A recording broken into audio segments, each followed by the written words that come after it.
con Chema Salcedo. Estamos con Augusto Thornberry, experto, como usted conoce, en relaciones internacionales. ¿Qué tal, Augusto?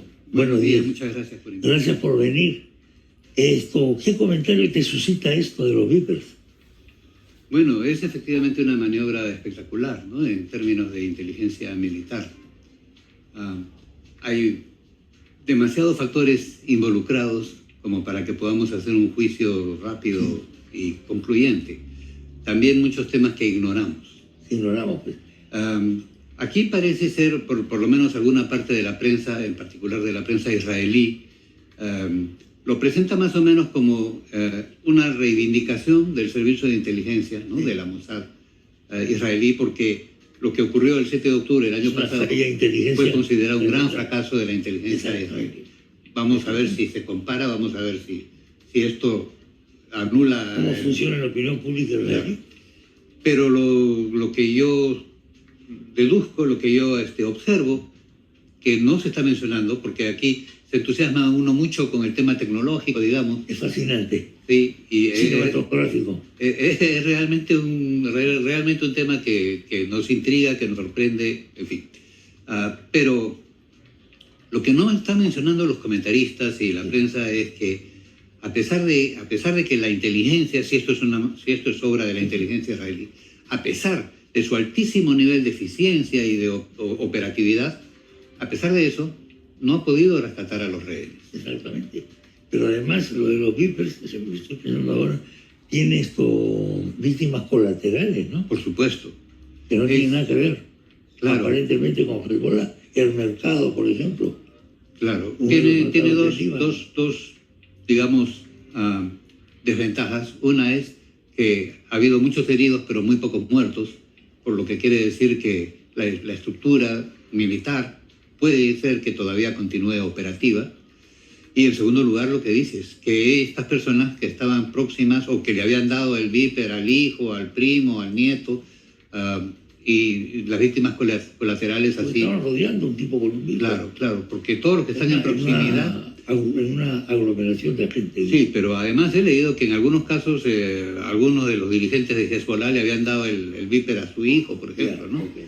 De manera que hay víctimas colaterales, porque si bien es un ataque enfocado con cierta precisión, con bastante precisión, no deja de haber muchas víctimas inocentes también, ¿no? Colaterales, como decimos. Bueno, este es el acontecimiento de los Vipers, del cual se va a seguir hablando muchísimo, por supuesto. Pero la última línea del tema, la última línea del tema es que esto, hasta donde podemos ver por el momento, no cambia la dinámica de las cosas. No va a ser que jamás suelte a los rehenes, Israel va a continuar haciendo lo que ya venía haciendo. Seguramente tendrá éxito al final en destruir movimientos, ciudades, gente, pero por el momento va a continuar haciendo lo que seguía haciendo. Así que es solo una maniobra para la prensa, digamos, espectacular. Muy efectiva. Primeras planas muy efectiva desde el punto de vista mediático, espectacular. Quizás desde el punto de vista de la moral de los palestinos o de los miembros de Hezbollah también. Pero todavía no es un factor militar que altere la situación. Correcto. Vamos al plano doméstico o aldeano en este caso. No viajar a... Tenemos en nuestra mentalidad el viaje es corrupto siempre. Tenemos la idea de que el viaje es una forma de botar la plata, etc. Otros tenemos pensamiento mágico, pensamos que si Dina no viaja, se acaban los incendios forestales. Entonces hay cosas que uno no comprende muy bien. ¿Cómo ves el tema del viaje al presidente? ¿Que no le dan permiso? Sí, bueno... yo pienso que es muy importante que el Perú esté representado en foros internacionales por sus máximos dirigentes. Sí, pues, en particular, la Asamblea General de Naciones Unidas es la máxima instancia en el mundo.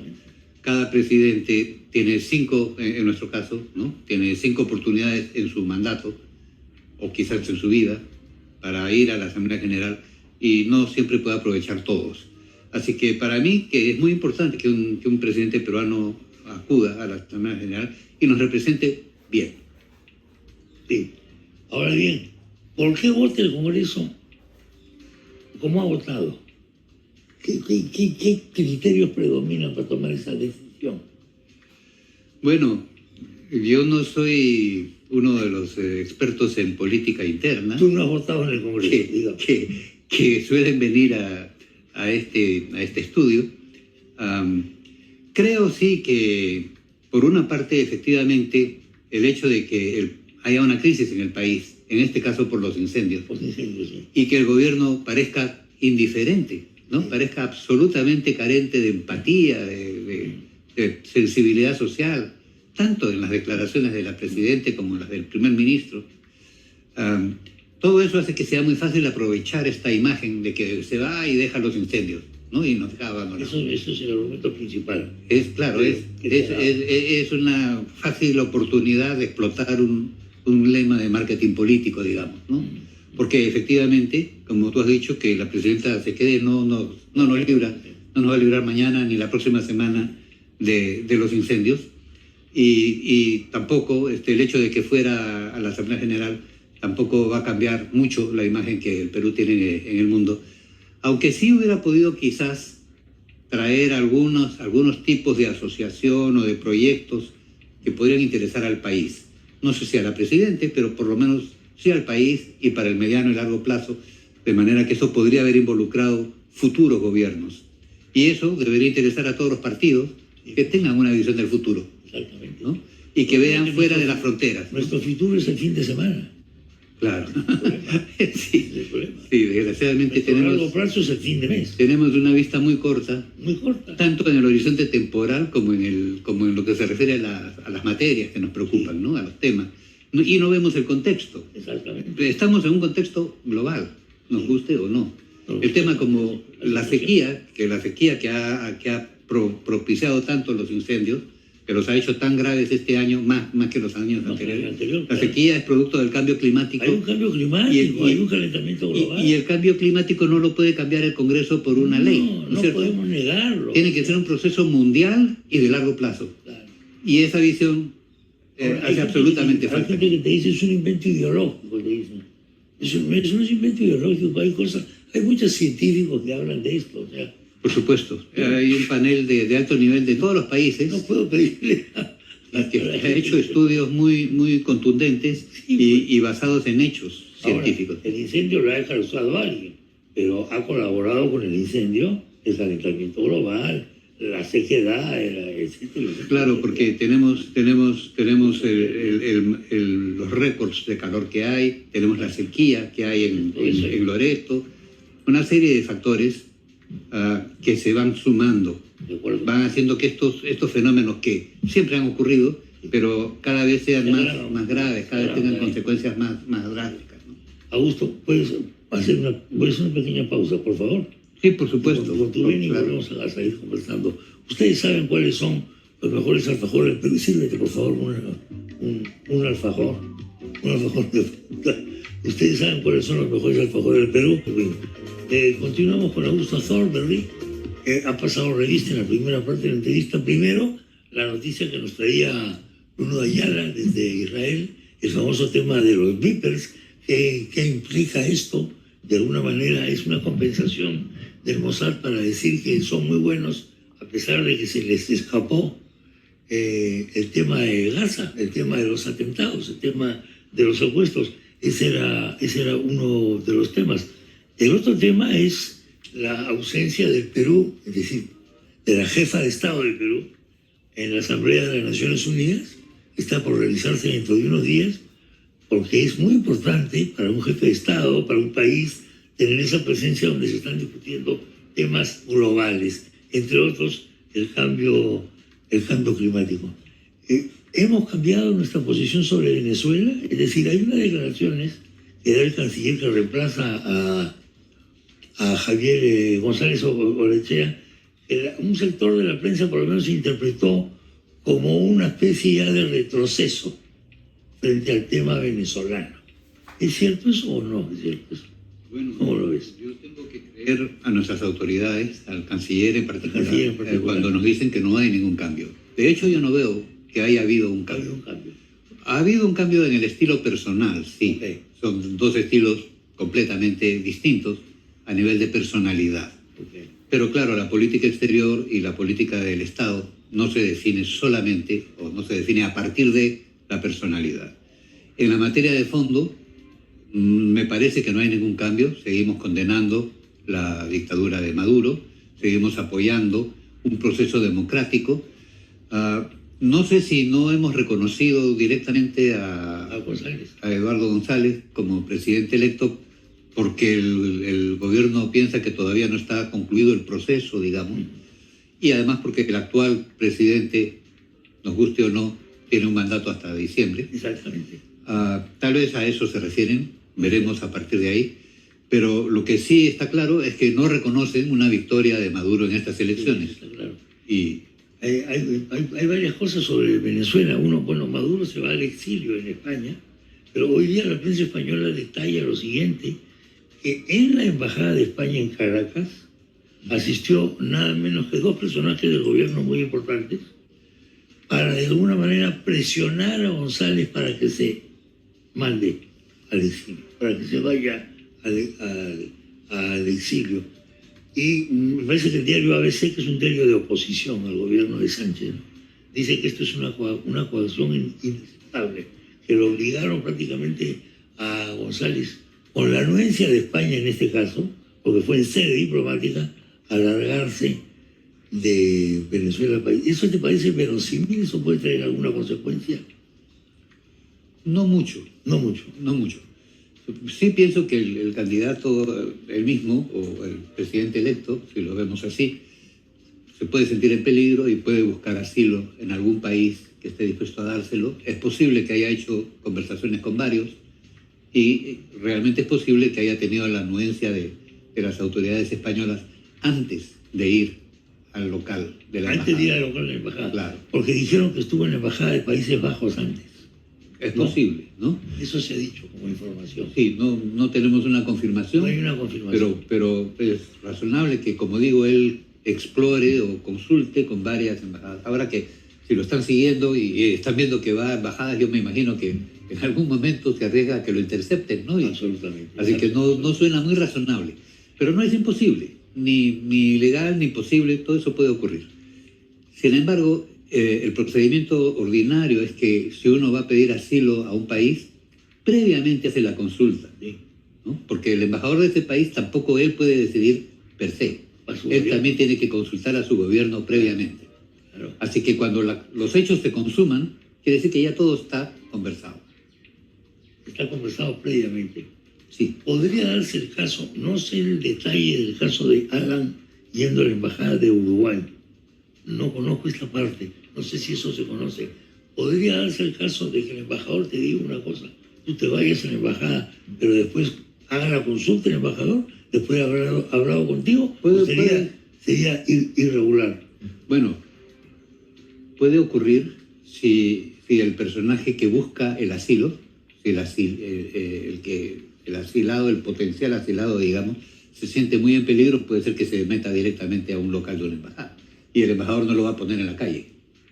Pero sí va a hacer la consulta. Entiendo, pero va a hacer la consulta de todas maneras. Claro. Lo que sí, el embajador no le puede dar ninguna esperanza, no puede decir ni sí ni no, tiene que decir voy a consultar. Y es probable que me digan que no.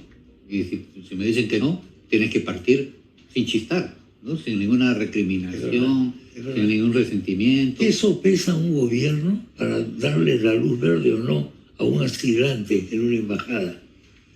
Bueno, principalmente tiene en cuenta consideraciones humanitarias. Okay. Principalmente evalúa si realmente ese personaje corre un riesgo y si realmente es un perseguido político, porque si es un delincuente común o si es acusado de delitos comunes, no le va a dar asilo político. Así que tiene que ver si realmente hay indicios de que se trata de una persecución política o motivada políticamente, y segundo, los factores humanitarios, ¿no? Tiene que tener en cuenta luego, después de ver este factor humanitario, las relaciones bilaterales, de qué manera esto lo va a afectar. La mayor parte de las veces los gobiernos estiman que un gesto humanitario con un individuo no debería alterar las relaciones políticas bilaterales. Okay. Cualquier Estado razonable o estadista razonable tiene que entender que un país, un gobierno puede tener un gesto humanitario con un individuo, claro, y que eso realmente no afecta la dinámica bilateral. Pero en el trasfondo está el hecho de que el país que concede el asilo considera que no funciona la justicia en el país del que pretende huir el asilado, ¿no? Así que siempre queda un resentimiento, un mal sabor ahí. Es un factor negativo para las relaciones bilaterales por lo general. El caso clásico de asilo peruano es el de ahí de la Torre en la Embajada de Colombia, como todos sabemos, acá en la Avenida Arequipa. Yo de niño he pasado por ahí y he visto grupos militares con ametralladoras y todo lo demás. Y eso significó muchos años, digamos. No sé si hay casos, bueno, tenemos el caso de Assange en la Embajada de Ecuador en Inglaterra, ¿no? Claro. Tuvo años también. También Años y años. muchos años, sí. Pero en el caso de Haya, lo que ocurría es que el gobierno local no le daba el permiso para salir. Sí. ¿Eso es normal? Bueno, digamos que no es normal, pero es legal. Es legal. Sí. La calificación la calificación de asilado la da el Estado asilante. Así es. Solo él la puede dar. Yo no puedo decir no le des. Ok, entiendo. A mi súbdito no lo asile. No puedo decir eso porque en el derecho internacional público el otro tiene absoluta potestad de decidir si es o no un caso como para asilo o no. Pero una vez que le ha dado el asilo, yo le tengo que dar el salvoconducto para que se vaya y yo puedo darle largas a eso, incluso años, como la historia ha demostrado algunas veces, ¿no? Esto nos lleva un poco al caso Argentina-Venezuela. Argentina-Venezuela se puso una ruptura de relación muy agria y Brasil queda a cargo de los intereses de Argentina. Pero ahora Maduro le quita a Brasil ese reconocimiento que le da, ¿no? Eso es lo que... ¿Qué significa esto? Bueno, eso sí no se ajusta al derecho internacional. No se ajusta al derecho. No se ajusta a las relaciones, a la Convención sobre las Relaciones Diplomáticas, ¿no? Cuando dos estados entran en conflicto, cierran embajadas o rompen relaciones, la Convención sí permite que se dé el manejo de los intereses del estado que se va a un tercer país y ese tercer país tiene que ser tratado como cualquier otro país, ¿no? como un representante diplomático en general. ¿Ante esto qué puede hacer Brasil? Desgraciadamente, no hay una sanción prevista, no hay un organismo supranacional que sancione estas cosas. Sí se podría acusar ante la Corte Internacional de Justicia que aquí hay una violación a la Convención de Viena sobre las relaciones diplomáticas y consulares, pero ese tribunal no tiene facultades coercitivas. Así que le podrá dar la razón a Brasil o a Argentina, pero no podrá cambiar los hechos. Lo único que puede hacer Brasil es presionar políticamente. Y de hecho, Brasil siempre ha tenido mucho ascendiente político sobre Venezuela. Así que no está inerme en esta situación. Incógnita. Alguna prensa especula con lo siguiente: Zelensky está esperando a ver quién gana en Estados Unidos las elecciones. Porque si gana Trump, firma la paz ahorita. O se adelanta eso. ¿Esto es una cosa periodística? ¿O puede tener algo de verdad? Bueno, sin duda que puede tener algo de verdad. Puede tener algo de verdad. Es uno de los escenarios posibles, ¿no? No diré que es el más probable. Aquí está interviniendo también la OTAN y yo no sé si Trump va a tratar a la OTAN de la misma manera que la trató en el 2017, 2018. Pienso que puede haber algún cambio de Trump respecto a la OTAN. La OTAN en este caso ha invertido ya cientos de miles de millones de euros y además corre realmente un riesgo frente a Rusia, ¿no? Así que yo creo que Trump tendría que tener una actitud distinta a la que tuvo antes. Pero como no se ha producido la situación y Trump no se ha expresado en ese sentido, no podemos saber si esto es así. Por otro lado, Zelensky yo creo que va a tener que seguir hasta el final, ¿no? Hasta donde las fuerzas se lo permitan, hasta donde las armas, el presupuesto y los soldados se lo permitan. No creo que vaya a ceder antes porque cualquier tratado que firme antes necesariamente va a implicar entrega de territorio. Sí, claro. Sí, no hay forma de que pueda firmar algo que donde no entregue territorio. Y él va a hacer responsable, él va a ser considerado traidor a la patria por sus propios ciudadanos si su ciudadanía quiere seguir peleando y él se entrega, ¿no? Así que yo creo que él está destinado a seguir hasta el final en este intento, hasta que sea materialmente posible. Si gana Trump, al día siguiente China invade Taiwán. No es tan fácil. No lo creo. No. Bueno, no es porque esté Biden que no ha invadido ahora Taiwán, ¿no? Okay. Yo creo que lo que pasa es que los chinos tienen una mirada más sofisticada, ¿no? Del mundo. Ellos piensan que algún día va a volver eso, pero con relativamente pocas bajas, cuando ellos estén muy seguros de poder salir triunfantes sin sufrir grandes represalias de parte de Estados Unidos, Japón, Corea, ¿no? Así que ellos trabajan más tratando de ganarse al resto del mundo, tratando de acumular poder y tecnología, y ellos están avanzando y están ganando, creo. Están ya tomando la delantera en muchos de estos rubros. Y yo creo que ellos apuestan a que de esa manera ellos van a conseguir reincorporar a Taiwán a la China popular. Y no necesitan por esa razón entrar ahora mismo en una conflagración militar. Además, no solo se trata de Taiwán, ¿no? Se trata del mar de China, se trata de la parte que va hasta Filipinas, así que tienen que tener una visión bastante más amplia y tienen que tener una estrategia muy completa que por el momento les está funcionando. Les está funcionando, ¿no? Porque ellos efectivamente están progresando mucho en términos tecnológicos, económicos, mientras que otros países están o estancados o retrocediendo en esos aspectos, ¿no? Para Estados Unidos yo creo que ha sido una pérdida expulsar a los científicos chinos, a los estudiantes chinos, romper las relaciones. En el campo tecnológico, por lo menos, creo que eso produce un estancamiento tangible, ¿no? Innegable. En el aspecto estratégico se verá en el futuro, pero en el aspecto tecnológico yo creo que está claro ya que ahora está teniendo menos ventaja de la que ha tenido en los últimos 50 años sobre China, ¿no? Evidentemente. Bueno, ¿quién iba a pensar hace algunos pocos años que en China iba a pasar lo que ha ocurrido? Era absolutamente impensable. El mundo nos da sorpresas. A mí me regalaron una vez, yo era profesor auxiliar en la Comunicación Católica, y le cambié la fecha de examen a un señor que era maestro y que tenía que tomar el examen en su colegio, y se le cambié. Y en agradecimiento me regalaron una cosa así. ¿Qué es esto? El libro rojo de Mao, me dijo. ¡Wow! El libro rojo de Mao. Estamos hablando de los años 60, en plena revolución cultural. De ahí a la China que vemos hoy, jamás yo lo pude imaginar. Absolutamente imposible. ¿Verdad o mito que si lo ganan los republicanos, Estados Unidos se aldeaniza y se convierte, se encapsula, se aísla del mundo?